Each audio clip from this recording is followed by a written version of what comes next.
अस्सलाम वालेकुम जी, आप देख रहे हैं वॉइस ऑफ सियालकोट और मैं हूं नदीम गौरी। मैं इस वक्त सियालकोट के कचहरी रोड पर मौजूद हूं, बल्कि कचहरी के अंदर मौजूद हूं, जहां पर हर तरफ आपको चारों तरफ में प्रोटोकॉल ही प्रोटोकॉल नज़र आ रहा है। चारों तरफ में लोगों का दाखिला इस वक्त ममनू था, क्योंकि हमारे प्यारे वज़ीर-ए-आज़म पाकिस्तान शहबाज शरीफ सियालकोट तशरीफ़ लाए हैं। वेलकम करते हैं हम लोग इनको, क्योंकि इन्होंने आकर स्टूडेंट्स को लैपटॉप तकसीम करने हैं और इनके आमद से सियालकोट को इस कदर फ़ायदा हुआ कि जिधर जिधर से वज़ीर-ए-आज़म पाकिस्तान ने गुजरना था, डीसी सियालकोट ने सब अच्छे की रिपोर्ट देने के लिए सारा कुछ ज़बरदस्त किस्म का तैयार करवा दिया।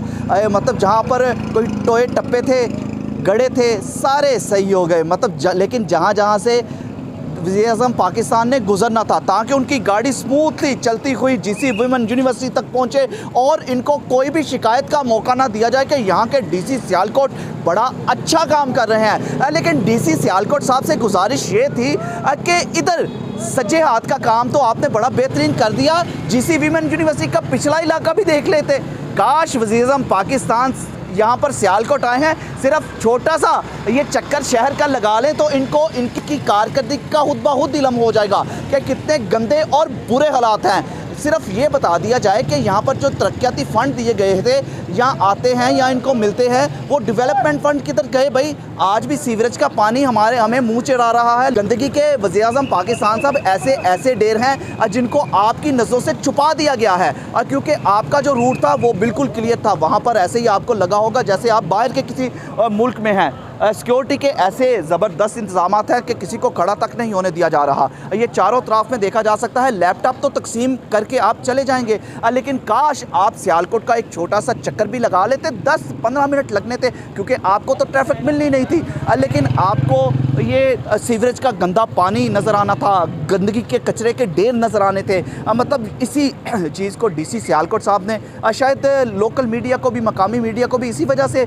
दूर रखा जाता है, कहीं वो शहर के हवाले से, भलाई के हवाले से, लोगों के हवाले से कोई सवाल ना कर दें। लेकिन सियालकोट के बड़े बुरे हालात हैं। वज़ीर-ए-आज़म पाकिस्तान साहब, यहाँ के मकामी सियासतदान शायद तवज्जो देते हैं या नहीं देते, सबको पता ही है, लेकिन आपसे ये गुजारिश थी, अगर आप आते तो सियालकोट का एक चक्कर लगा लेते, ना पसूर रोड पे जाते, ना यहाँ पर चपड़ा रोड पे जाते, ना हेडमराला रोड पे जाते। आप अगर एयरपोर्ट पे आते, यहाँ पर एयरपोर्ट पे लैंड करते, तो बाहर आते तो आपको बड़ी ज़बरदस्त जो सड़क थी वो आपका इस्तकबाल करती, आपको लग पता जाता कि यहाँ के सियालकोट के क्या हालात हैं। इंटरनेशनल एयरपोर्ट है और उस एयरपोर्ट के बाहर सड़क का इतना बुरा हाल है। उसके बाद आप आते इधर गोदपुर रोड से होते हुए, आप आते इधर सियालकोट में एंटर होते, तो आपको लग पता जाता कि सियालकोट में टाइम पर कैसे पहुँचते हैं। तो माज़रत के साथ आप बाय रोड आए, मतलब जो अच्छी मलाई वाली सड़कें थी, आप उधर से तशरीफ़ लाए हैं। आपको कोई पता नहीं कि सियालकोट के क्या हालात हैं। इस वक्त बड़े ही बुरे हालात हैं। तो डीसी सियालकोट अगर आपको विज़िट करवा दें थोड़ा सा, तो हमारे शायद हालात अच्छे हो जाएं, क्योंकि आपकी नज़र से गुजरेगा तो इन लोगों को भी, इन सरकारी अफसरान को भी लग पता जाएगा कि वज़ीर-ए-आज़म पाकिस्तान शहबाज शरीफ जब अपने गुस्से में आते हैं तो किस तरह लोगों को डिसमिस कर देते हैं छोटी छोटी बातों पर। लेकिन आपके डिसमिशन से बचने के लिए इन लोगों ने आपको बिल्कुल चक्कर नहीं लगवाया, साफ़ सुथरे रोडों से आपको लाया गया और आपको यही दिखाया गया कि यहाँ पर सब अच्छा है, लेकिन सियालकोट पे सब अच्छा नहीं है। फ़िलहाल ये छोटी सी स्टोरी थी, जहाँ पर आज आपको पुलिस सियालकोट कचहरी के अंदर नज़र आ रही है, प्रोटोकॉल नज़र आ रहा है। ये सारा का सारा प्रोटोकॉल सिर्फ़ और सिर्फ वज़ीर-ए-आज़म पाकिस्तान के लिए सजाया गया है, जो यहाँ पर लैपटॉप तकसीम करने के लिए आया है। फ़िलहाल इस वज़ीर-ए-आज़म की स्टोरी से अपने भाई नदीम गौरी को इजाज़त दीजिए। अपना बहुत सा ख्याल रखेगा और हमें दुआओं में याद रखेगा। अल्लाह हाफ़िज़। पाकिस्तान ज़िंदाबाद।